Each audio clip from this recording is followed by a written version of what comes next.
round of applause. Yes, love the energy. I am Sydney here with Eric, Claire, and Hunter. Good afternoon. Happy Friday. Blue theme is happening here. I don't know how it happened, but we're here. Every shade of blue you can think of. Yeah. Here. Yep. It worked. That's good news, though. Yes, That it is good news. Kind of a bluey forecast, too, after yesterday's lower 80s. Definitely much cooler and continuing like that into the weekend, too. Going with the theme. Going with the theme. All right. Well, speaking of this weekend, it is Veterans Day. We're sharing this story here, serving the country and now serving our community. Ahead of Veterans Day tomorrow, 3 local firefighters are sharing their stories about their time in military and why they didn't stop there. Chris Marsh served in the Marine Corps for 4 years, going overseas to places like Africa, the Middle East, and Cuba. Third world countries are a little bit different here than in America, so it kind of gave you a better appreciation for what we have here, so it was a very humbling experience. Antonin Knight served in the Air Force for 12 years, going on 4 tours with the Security Forces team. I noticed that this one girl started coming in, she was like 13, 14 years old, and she started coming in with a lot of bruising and things like that. So what I did was I kind of helped foster an investigation. From that point on, she still come through the gate, but I noticed that she didn't have any more bruising. So I felt that I made a little impact there. Cesar Munoz served in the Marine Corps for 5 years, training other forces and serving in 2 batteries. Whether you like somebody, whether you hate somebody, you trust them with your life. It doesn't matter who you are, where you're from. That was my favorite aspect of my time in the military, that everybody is a big family. All 3 say there were a lot of sacrifices. It's not just death that we experience, it's to not be there at home. Not to be there when a family member, passes away, not to be there when your child was born. Then, of course, also dealing with your brothers, all those guys getting hurt, death, losing limbs, not going home the same way they came. But once they got back home, the urge to keep serving didn't stop. I was kind of missing that sense of belonging and doing something to help someone else. I love helping people. I really do really enjoy helping people. Everybody's down, everybody has a day where it's not great. And I'd like to be the person that comes in and helps. All 3 say serving the community gives them purpose, and they wouldn't have it any other way. As for their advice to support vets this holiday, To help them because they gave their all, and to help the people that are broken now because those people gave their all. Now, I also asked them best way to support, those on Veterans Day. They say care packages to those currently serving. Just call your local office and say, hey, where can I send this? And they should be able to give you direction. Also support organizations who assist veterans. And also, of course, the big one that all of us, I think, tend to do, say thank you because they've given so much. I love hearing about their individual stories and the many programs that we have around the community. Certainly a time to get out there, try to meet some of these veterans, hear their stories. But again, thank you all so much for your service. So. The sacrifice, and we talk about obviously if there's a loss, that's the ultimate sacrifice. But the families and what they do to give up, to letting their loved one go and having to let them go for sometimes a year at a time. I mean, that's really difficult. Even sometimes more than that. Yeah, absolutely. And the other parent there with the kids, back here at home, and it's tough. So we say thank you to the families as well. One of those firefighters said he watched his child be born on Skype, which is crazy. But again, just to serve us. You know what'll never get old to me? When they come home and they have those filmed. Yes, I love them. When they surprise the family, yes, I love those. Well, tomorrow you can join the country in thanking our veterans. The Carolina Field of Honor in Kernersville will be hosting a Veterans Day appreciation event. It starts at 11. You are asked to bring a chair as there are only limited seating available. The event will go on rain or shine. We also have a list of freebies and offers for veterans on Veterans Day. Just text the word veteran to 336-379-5775 and we will be sure to send you a link to your phone. Certainly has been a change, and a drastic change from yesterday's record high of 82 degrees that we matched back in 2005, thanks to this cold front moving through the area, bringing in a couple of sprinkles, majority of that moisture staying to our south, some places getting up to around 1/10 of an inch. Not enough to really put us out of this severe to moderate drought. Again, that was issued yesterday, and not seeing any relief really in sight here heading into next week. either. A look at current temperatures across the area. You can see here the line here from that cold front. Again, portions of the southeastern North Carolina in the upper 70s versus for us in the Triad in the lower 50s, middle 50s at best, 56 in Siler City and in Asheboro. Let's compare that to what we saw just 24 hours ago. Anywhere between 20 to 30 degrees in difference, and that's all of what this cold front is going to do heading into the weekend as well. Into tomorrow, we're back in the upper 50s, cool, and going to be mostly cloudy with even cooler conditions on the way for Sunday. Coming up, I've got a better look at your weekend and into next week in just a bit. Claire, thank you. New at 4, Greensboro's mayor is speaking out following the arrest of the owner of Electric Tequila. Mayor Nancy Vaughn says it's a shame it's had to come to this after a shooting at the bar last weekend. I'm really disappointed that it had to come to that. He certainly had many chances to kind of right that business. The city had reached out to him many times. I believe ALE did too. And he just didn't really seem interested in being a better neighbor, being a better owner. You'll remember the mayor was actually doing a ride-along with Greensboro police when shots erupted outside of the bar last Saturday. 2 people were injured, but they are expected to recover. No arrests have been made in connection to the shooting. Mayor Vaughn says she doesn't think Electric Tequila will be reopening, but says if it does, the bar will need to get the green light from the ABC Commission and Greensboro Police. Find out what else she said at 5. Let's get to your 4 to 5 roundup. A man is behind bars after an assault on UNC Greensboro's campus overnight. After an extensive search, police arrested 26-year-old Roland Salzar. He's being charged with misdemeanor assault. Police have not released details about the incident, but say the person injured was treated on scene by EMS. A former P&G security employee who worked with the Forsyth County Detention Center is in some serious trouble. The Forsyth County Sheriff's Department says the Randolph County Sheriff's Office and Liberty Police Department arrested and charged James Franklin with sex crimes. Franklin is accused of attempted statutory rape, solicitation, and attempted indecent liberties. Police are searching for a suspect involved in an armed robbery. Police were called to the Speedway gas station on East Wendover around 6:30 this morning. After looking at security video, police say the suspect was wearing a black mask and gray hoodie. They say the suspect walked in with a silver handgun and took money from the register. No other suspect information has been released at this time.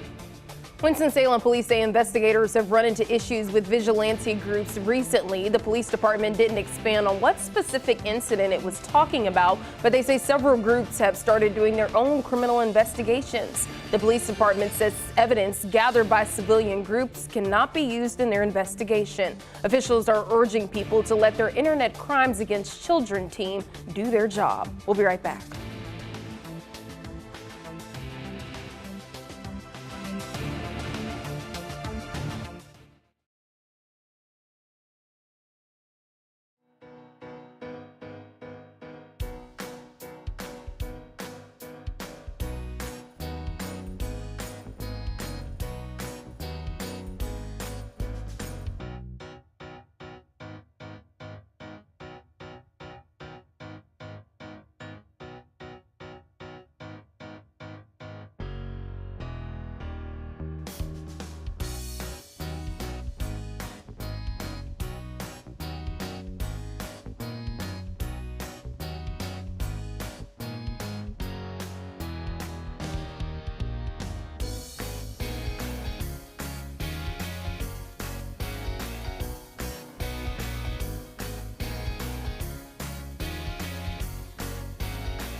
The nominations for the 66th annual Grammy Awards were just announced, and Miley Cyrus, Taylor Swift, and others are up for a lot of awards this year, but SZA leads with 9 nominations. A variety of artists presented this year's nominations. There are 94 award categories with 3 new ones added for Best Pop Dance, Recording, Best African Music Performance, and Best Alternative Jazz Album. This year there are 8 nominees instead of 10 for Best Album, Record, and Song of the Year.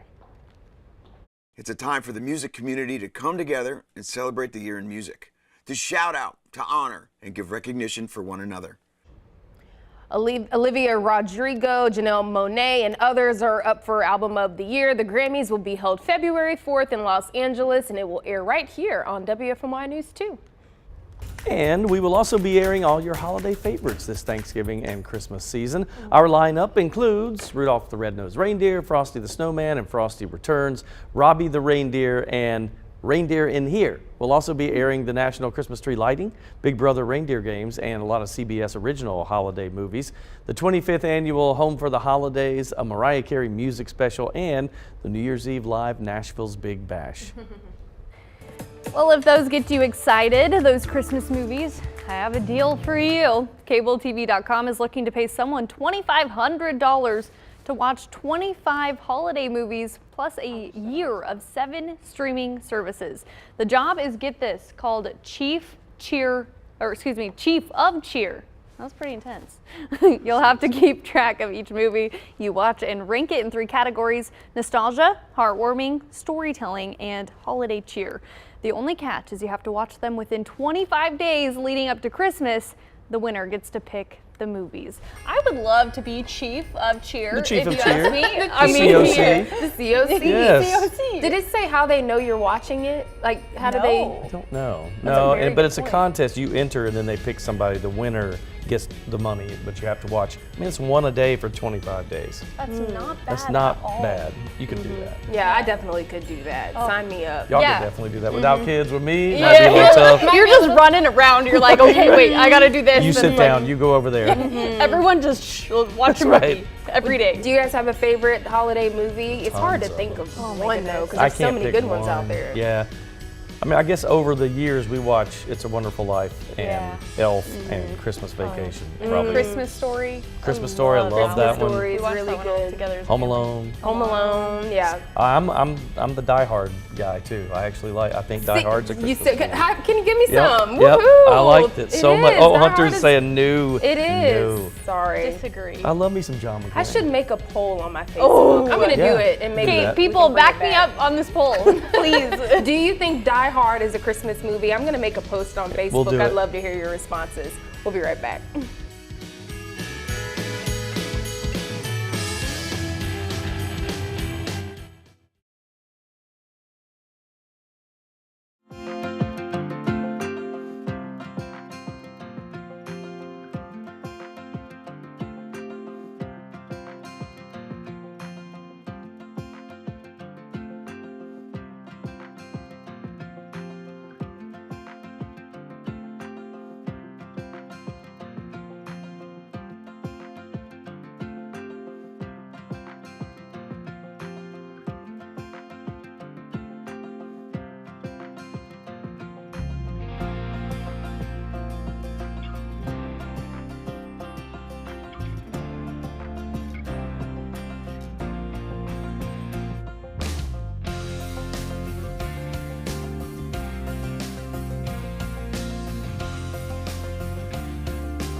You know, helping those less fortunate than others is always top of mind during the holidays especially, but One Triad Fitness Center is always taking it the extra mile. I spoke with Ricky Prohl of Prolific Park about their annual Santa's Helper Drive and what we can expect this year.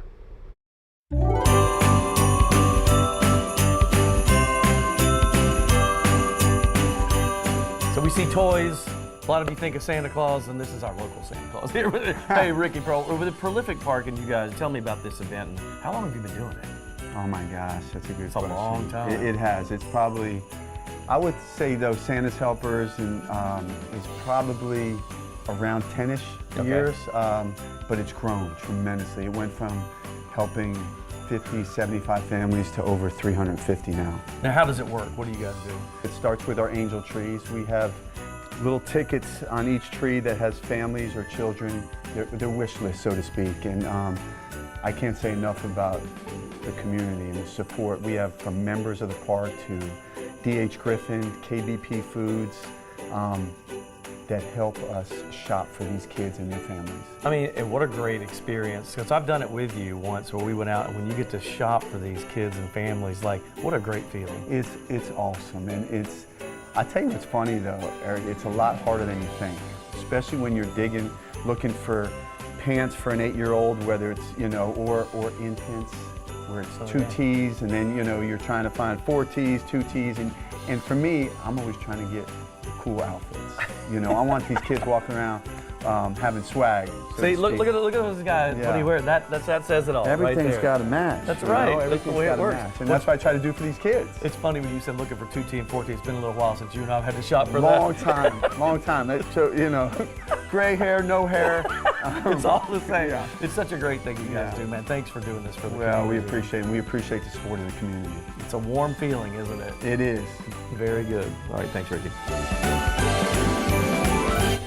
They do it every year. One year I took my twins out there and had them volunteer. They want a teaching moment, you know. Yeah. Ricky was great with them, and they all helped load all these toys and stuff for kids. It's just such a great time. I was looking at some of those bikes. I'm like, really nice. Really good gifts for these kids. I think it's incredible. You know, there was one shot, I don't know if you saw it. It was a big cart. I mean, like 7-10 feet long. A lady was pushing it full of toys. Westover Church is one of their biggest like helpers in this, and they bring like these giant carts full for all these kids, and it's almost like it gives you the best feeling to help with that. Yeah, one thing I've noticed as a reporter when we're covering these stories, and then also getting the reactions to see the kids receive these gifts as well too, watching their smiles, their tears, you could just tell that it's really heartwarming to them and their families as well too. Yeah, I was gonna say, I'm thinking of the parents who are just like, like my kids are going to be happy this season. Happy I think for Christmas. That's tough. Yeah. That's all a parent wants. It's true. Trust me on that one. Yeah. All right, let's talk about our forecast, Claire. Yep, hard to believe that just 24 hours ago we were sitting in the lower 80s. Quite the difference, all thanks to this cold front making its way through the area as we speak, and not expecting much rain, although maybe a couple of you saw some light showers. Going to be cooler heading into this weekend, a little bit more seasonal. I'll show you why heading into next week. Here's that cold front crossing the Carolinas, stalling offshore, giving us more and more opportunity for an isolated shower or two, primarily heading into early afternoon on Sunday. A little bit more cloud coverage, but we're back in the upper 50s and lower 60s. It's a little bit of a closer look at what you can expect heading into this weekend. Partly cloudy skies, but still seeing a lot of clouds, especially in southernmost counties for Saturday. Again, that opportunity for showers coming once again into the early afternoon on Sunday, but most areas are expected to remain pretty dry with sunshine returning as we head into next week. Temperatures the next 20 hours, we're back in the 50s and 40s before we slowly make our way back into the upper 50s into tomorrow. Overnight lows into Sunday in the upper 30s, middle 50s, a little bit cooler heading into Sunday with a little bit more cloud coverage. But as I said before, we are going to be seeing more seasonable temps heading into next week with high pressure building into the area. More sunshine is on the way, lower 60s, middle 60s by the time we head into next Friday.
A horse stable doesn't seem like a typical place for mental health therapy, but across the country, horses are helping military veterans cope with post-traumatic stress and depression. Dania Backus has a look at equine-based therapy.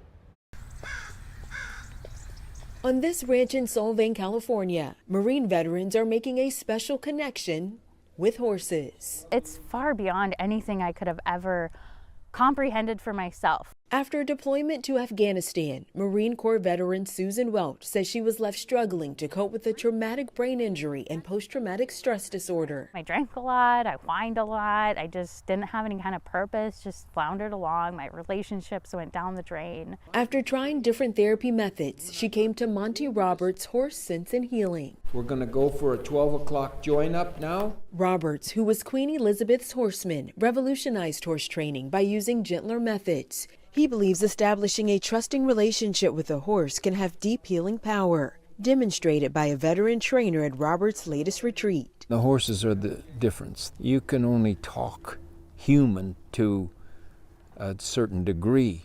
The horses can speak human better than we ever thought of it. A recent study by the Columbia University Department of Psychiatry shows equine therapy significantly reduces PTSD and depression among veterans. What I've experienced here is horses reflect what's going on inside of you. So if you're nervous and you want that horse to be with you, you got to let some of that go. Susan says finally learning to let go transformed her. If I want the horse to trust me, what am I going to offer them? You have to be willing to give that vulnerability, and it's impacted my relationship with my kids and family and friends. A change she feels wouldn't have been possible without her experiences on this ranch.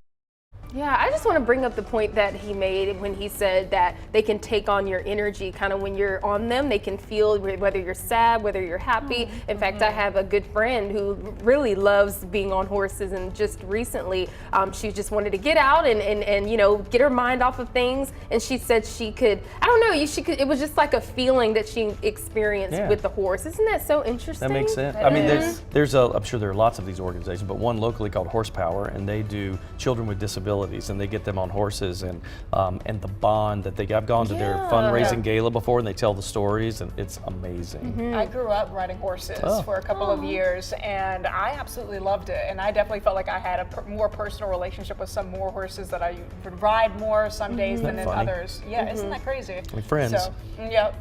I know. I'm just thinking back to this 80-year-old. I did a story about an 80-year-old woman who still competed with horses, but that relationship was so strong. She was talking about how one of her horses were kind of like depleting in health, and she was so sad, but it's that connection. You gain a best friend, and I think it's incredible just to see how she had that relationship too. I know, and especially think about the racing horses and their riders too. I know. That's a real They probably bond. feel intense out there. Yeah. Oh my gosh, go, go, go, go, That's go. a real bond right there. All right, we're coming back in a minute.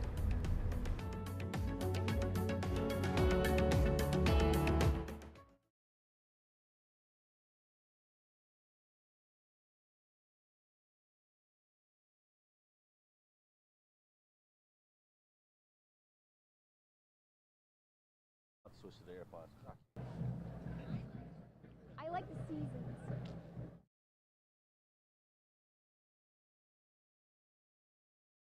Cool. Hey, mic check 1 2 3 4 5 6 7 8 9 10. Mic check, mic check, mic check, mic check, mic check. Dude, it's freezing.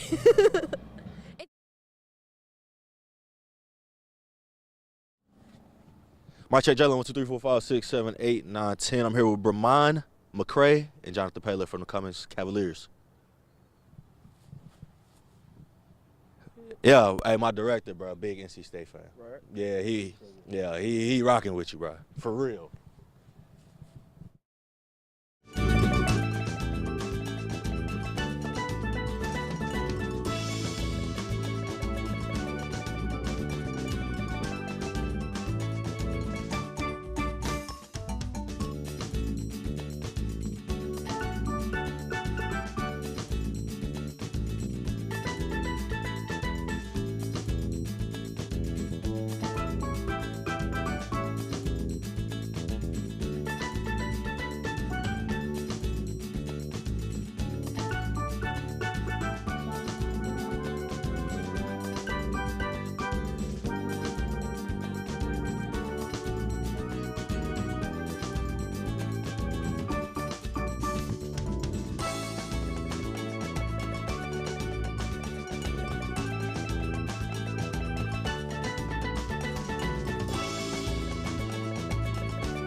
Welcome back to the 4 to 5. Eric Chilton here. This is Sydney Moore. Rick Fry, Hunter Pump. We're all here. Oh. Nice move. Wait, do it one more time. You got to make the hair go.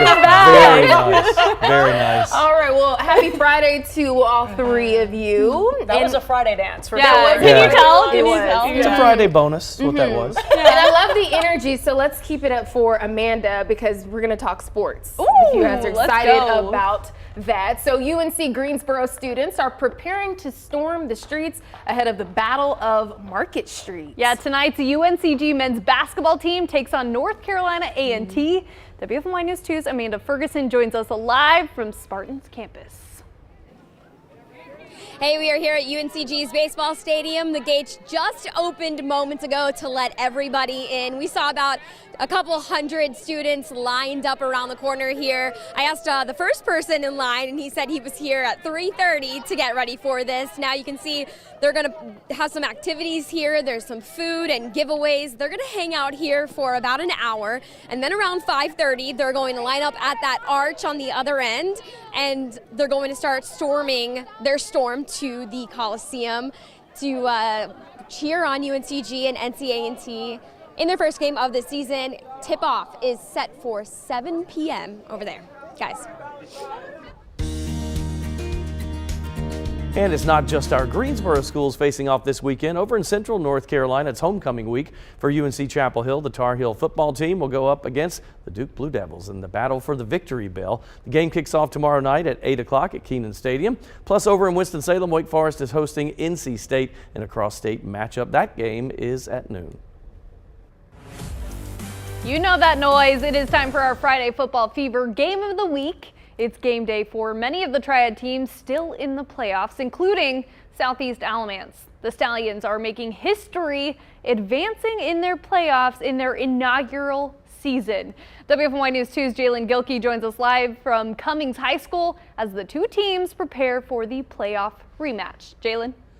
Yeah, guys, it's playoff time, and we got a special Alamance County showdown here at Cummings as the Southeast Stallions make their way over to take on the Cavaliers. And now I'm joined by two of the senior captains for the Cavaliers. Go ahead and introduce yourself, fellas. Brahman McCray. And Jonathan Taylor. All right, Brahman, man.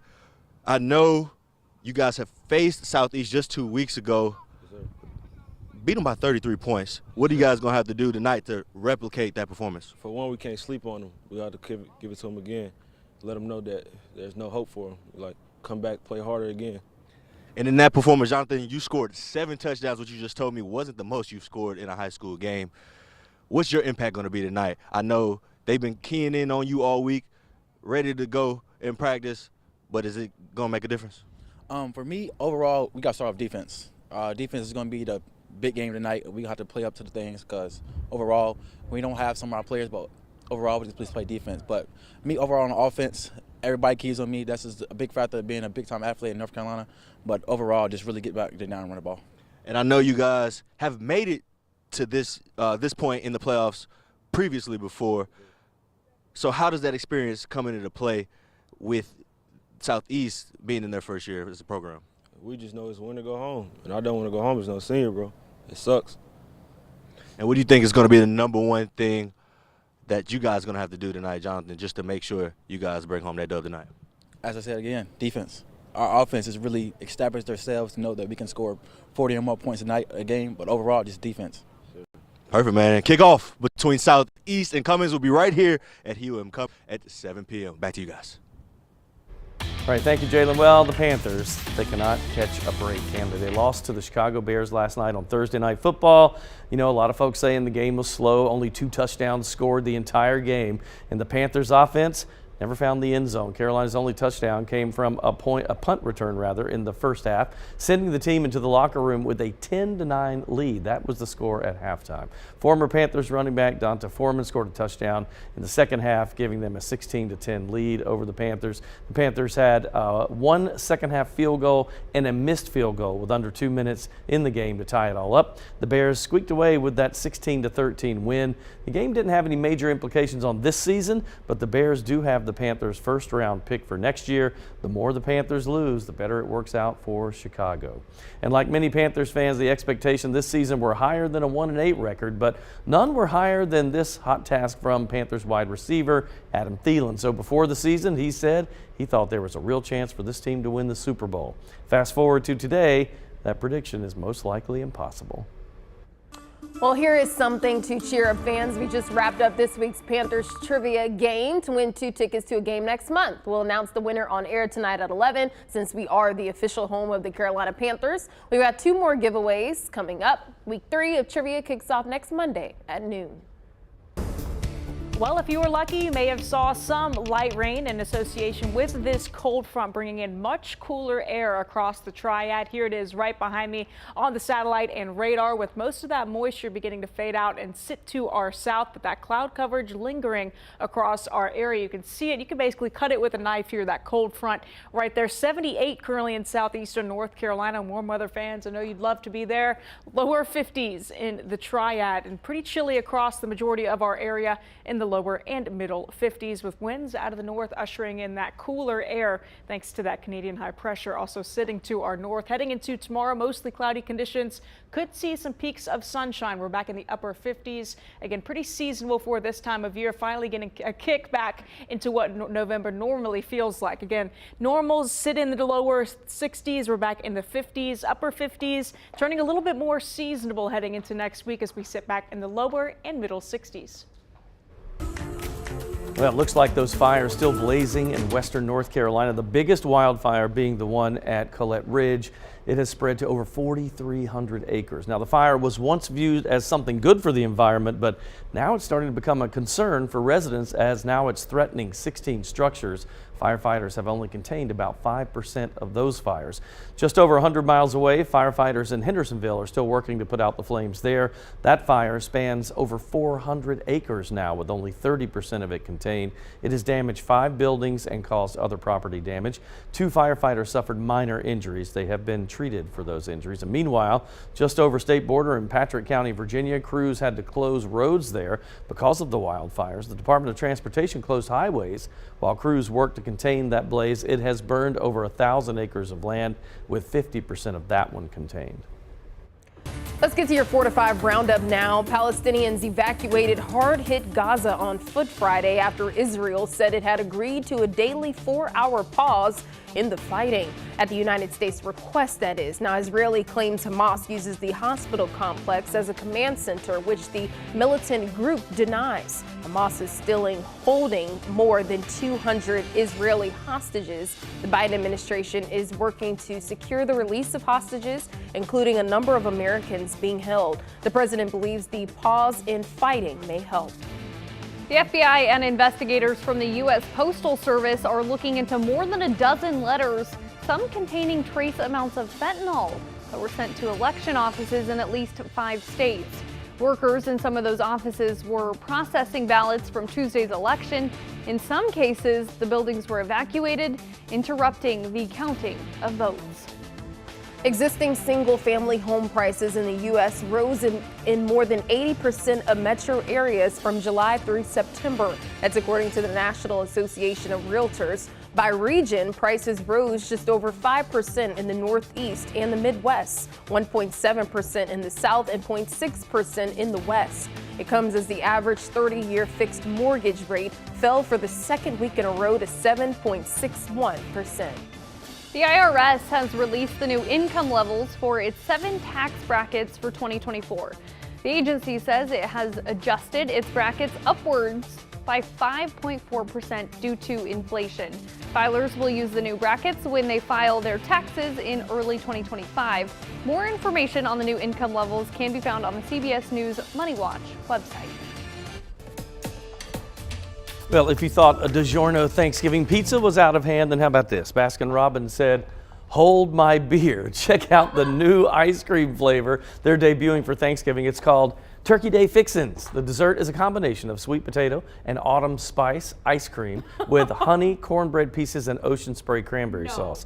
Baskin-Robbins is also selling its turkey-shaped ice cream cake just in time for the holidays. You had me at cornbread pieces. I know, I like that. No. No, that does sound good to I me. would do the pizza over this. Really? Okay. The pizza yesterday? Yeah. Oh no. Yeah, I would do the pizza over this, but this didn't sound bad except for the cranberry. I can do cranberry. I think I would do this, oddly. I don't know it. why I don't want that pizza. My mind has not changed since we talked about that yesterday. But, no offense to Journo, but I would try that. I don't know. They said cranberry sauce, right? On it or something like that. In there. That sparked my You can tell my we're interest. savory people. Yeah, Because, you know what I mean?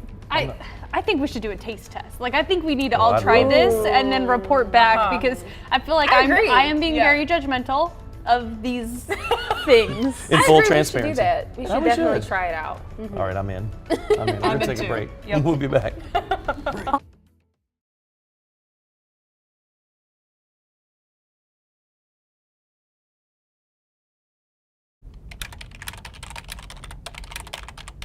Hello, ice cold milk and an Oreo cookie. They forever go together like a classic combination. Dark delicious cookie meets an icy cold sensation.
You know, back in the day, there were telephone switchboard operators. You'd pick up the phone handle and you would literally tell a person who you wanted to reach by phone by giving them a code that was more like an address than a phone number.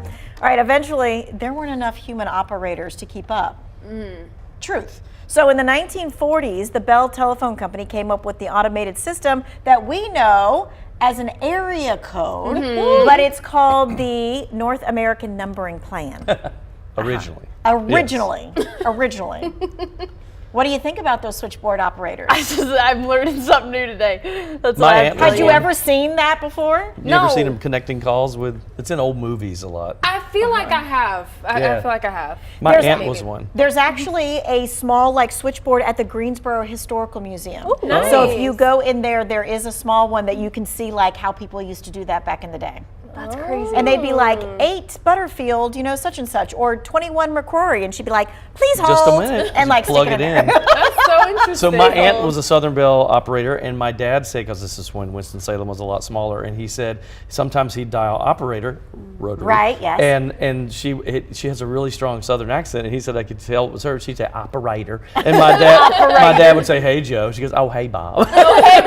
Well, eventually we got too many people, right? So at the beginning, 1947, there were 86 area codes. How many do you think that there are now? Like here or in the country? In the country. How many area Hundreds, codes for are sure. in the Hold on, country? if you would say 350. Hold on, I'm doing math. 5. Ooh, 350, okay. that may be good. Yeah. I think we have 10 in our state. That's all I know. So if you multiply it, 500. What do you think, Missy? I'm going with 150. 150. Okay, let's take a look at the map, shall we, friends? Let's do it. Here we go. There are 335 area codes in our country. So, Sydney, you were close. You get a new area code if your population outgrows what the system can handle, and you can see that some states have large areas covered by one area code, and then you've got urban areas that have several area codes like right on top of each other. So in North Carolina, just like you said, Eric Chilton, we have 10 area codes.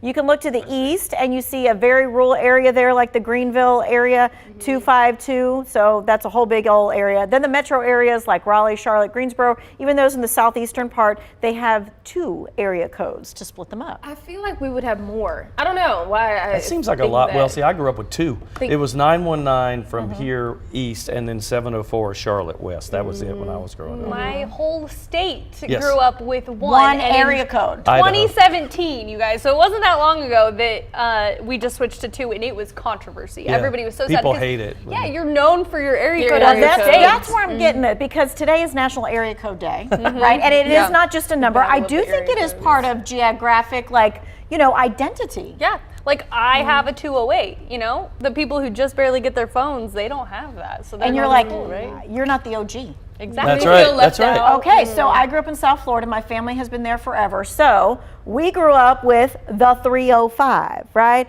I grew up in the 305, and while there are parts of South Florida that have another area code, I think to myself, you're not the OG, and I'm not. And I am not having that. I'm not having that. Now, I think of 312, Chicago. Goose Island Brewing has a beer called the 312, the area code, because it's the sense of pride. It is. I miss 919. We had. You do when miss I grew up, 919. yes. I'm from Georgia, so I've had 770 for a while. We have 770, 678, 404, but I've never changed my So area our code. director Brad just said it wasn't at 910. We were 919. Sorry, 919 originally, then 910, and now 336. So yeah. All the different changes. Yep.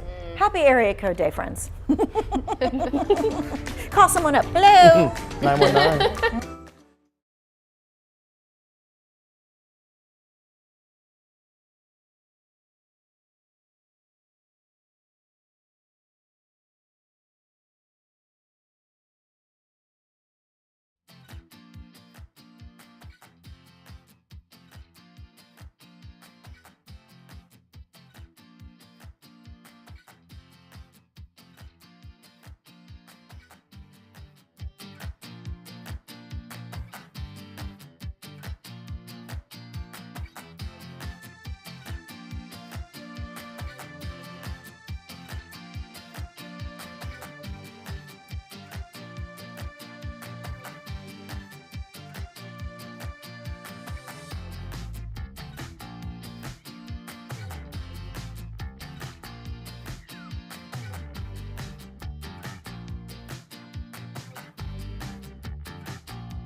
Well, it's not even December yet, and places are getting ready for Christmas. Check out the one over in Asheville at the Biltmore Estates. This 35-foot Fraser fir was lifted up and put into place earlier this month. It took a crew of 40 Biltmore Estate employees to lift that Christmas tree in place inside the estate's historic ballroom. This year's tree has been growing for 30 years in preparation for the big day. Meanwhile, in New York, one community is overflowing with joy that their tree was selected as a centerpiece at the Rockefeller in New York City. 100% just magical. It's not even Thanksgiving, but the town of Vestal is already feeling the Christmas spirit. I love you, Santa! A year ago, the head gardener at Rockefeller Center, Eric Posey, showed up at the McGinley household on Murray Hill Road, asking if they would be interested in donating their 12-ton Norway spruce tree to be the big Manhattan centerpiece. It's a complete surprise, but probably the best surprise of our lives. Homeowner Jackie McGinley says originally a different tree in the neighborhood was up for nomination. But when Posey visited Vestal, he knew the McGinley's Norway spruce was the one. This year marks Vestal's bicentennial anniversary, making the big gesture for the Big Apple even more special. This is a community that is really committed to service, to supporting one another. I've seen that time and time again. And to be able to contribute in a small way to that sentiment, it's been such a joy. McGinley says she values making memories, and she is excited to provide this memory to the community. My family has experienced quite a bit of loss over our lives, and what we know is that after loss, it's memories that stay with people. And so we are really happy that people will get to go to that tree or come to our home and make memories, because they'll carry that forever. As for the neighborhood, they're proud knowing that a piece of them will stand tall in the Rockefeller Center. I'm so excited. I live right up the hill. It's very special to me because my mother-in-law lives on the street. Donald Cole has been living in Broome County for quite some time. He says something like this was needed for the community. The special thing is that when you see a tree, you look at the fullness and everything and what it brings to people, the joy that it brings to people. And I think from the people in the community will really appreciate being represented in New York City. Some community members, like lifelong Binghamton resident James Mott, this experience is deeper than the roots connecting Vestal and New York City. And it's a magical Christmas. My grandmother would have turned 100 on Christmas Day, so to have her from Vestal and also this tree on the 100th birthday coming up, it's a great experience. Oh, that tree is huge. So if you've got to go. That's what we were talking about. I've been several times to see that tree. Nothing says Christmas to me like right there at Rockefeller Center with the ice skating rink and all of it. I love how much they look into finding these trees too, because they'll go to odd ends of the earth, right? And just see, oh, that's it. They just know. I've seen so many proposals underneath the Rockefeller tree in the ice skating rink. Even a couple of my friends got Yeah, you look on social engaged media, there. it's everywhere. Yeah. Like that happens. It is beautiful. With the Biltmore being so close to us, I'll have to check that one out too. You're saying it took 40 employees to pull that one up. Biltmore at Christmas is phenomenal. Different experience. Different than any any other time of year. Yeah. Anybody have their Christmas tree decorations up yet? No. I'm thinking of starting next week. Yeah. Okay. I think next week for me, which is still early for some. Yeah. But at least it feels like Christmas. Now we're getting there. Yeah, it does. I don't know about you guys though. I do kind of miss the 80s yesterday. It was a little nice. Feels like Christmas in the studio today, I'll tell you that much. I'll tell you that much, About 32 degrees Yeah, in and speaking of weather, a lot of more colder temperatures now. Claire's talk Absolutely, about that. I mean, compared to just yesterday, I mean, we saw temperatures dive anywhere between 20 to 30 degrees just in the past 24 hours. And in the full 7-day forecast, the next couple of days, we're back in the middle 50s, 60s, slowly heading into next week.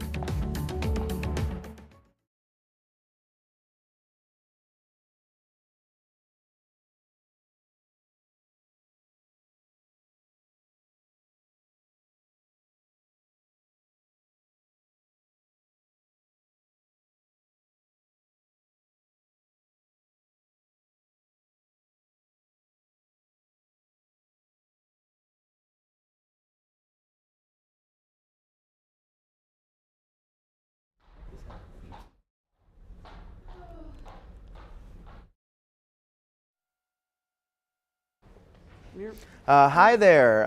You're supposed to come to me last. Remember, Michaela? I got to switch microphones. Alabama, Alaska, Arizona, Arkansas. Hi there. 1, 2, 3, 4, 5, 6, 7, 8, 9, 10. 1, 2, 3. She's not used to. So she woke up 3 times. Grayson woke up at 5. I was able to rock him back to sleep, so I didn't have to feed him.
Yeah, that's a sound I love. And if you grew up in North Carolina when I did, and talk about 70s, 80s, even 90s, ACC basketball, man, it has begun. The other day I did a My 2 cents on how this is like sports overlap time of the year, right?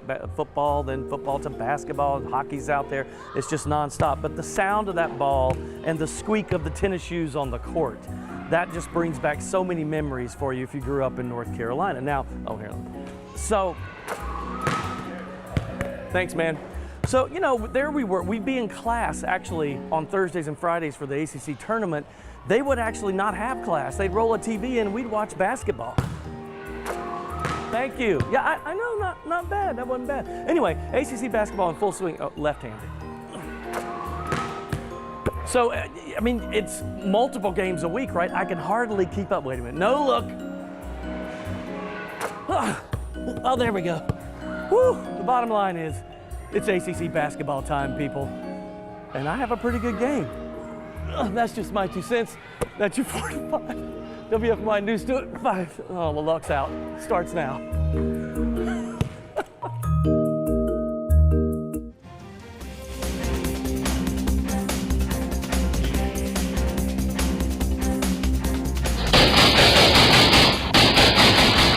New information tonight related to the weekend shootout in Greensboro. Who got arrested and the latest on a hefty fine.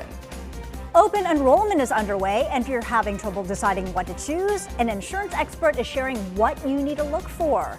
Plus, tomorrow is Veterans Day.